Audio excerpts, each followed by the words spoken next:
Mark chapter 7, clean and unclean. The Pharisees and some of the teachers of the law who had come from Jerusalem gathered around Jesus and saw some of his disciples eating food with hands that were unclean, that is, unwashed. The Pharisees and all the Jews do not eat unless they give their hands a ceremonial washing, holding to the tradition of the elders.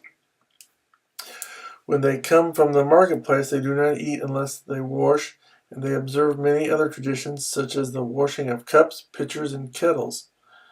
So the Pharisees and teachers of the law asked Jesus, "Why don't your disciples live according to the tradition of the elders instead of eating their food with unclean hands?" He replied, "Isaiah was right when he prophesied about you hypocrites, as it is written, 'These people honor me with their lips, but their hearts are far from me. They worship me in vain. Their teachings are but rules taught by men.'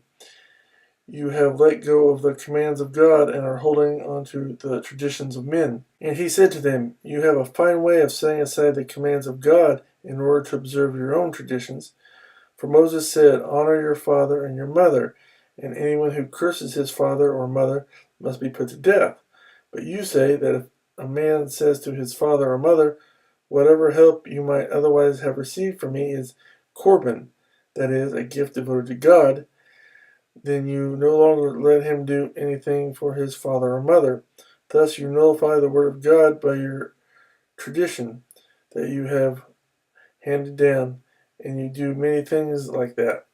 Again, Jesus called the crowd to him and said, "Listen to me, everyone, and understand this. Nothing outside a man can make him unclean by going into him. Rather, it is what comes out of a man that makes him unclean." After he had left the crowd and entered the house, his disciples asked him about this parable. "Are you so dull?" he asked. "Don't you see that nothing that enters a man from the outside can make him unclean? For it doesn't go into his heart, but into his stomach, and then out of his body."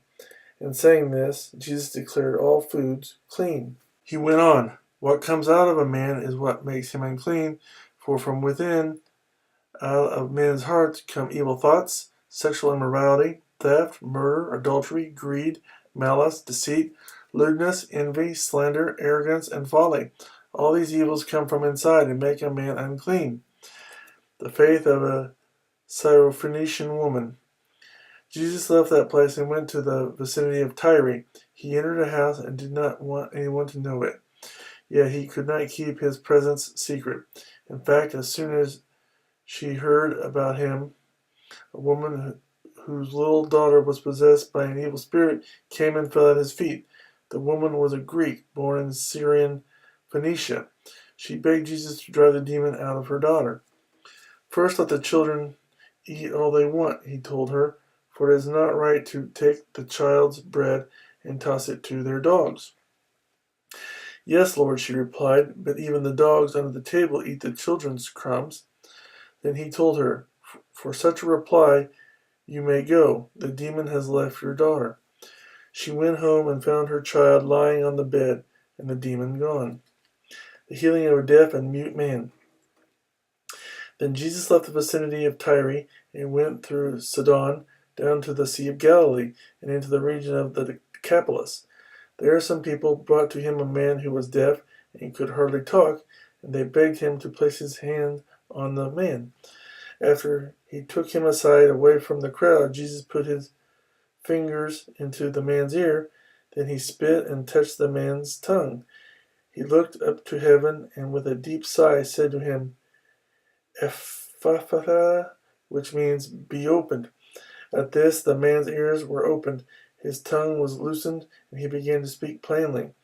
Jesus commanded them not to tell anyone, but the more he did so, the more they kept talking about it. People were overwhelmed with amazement.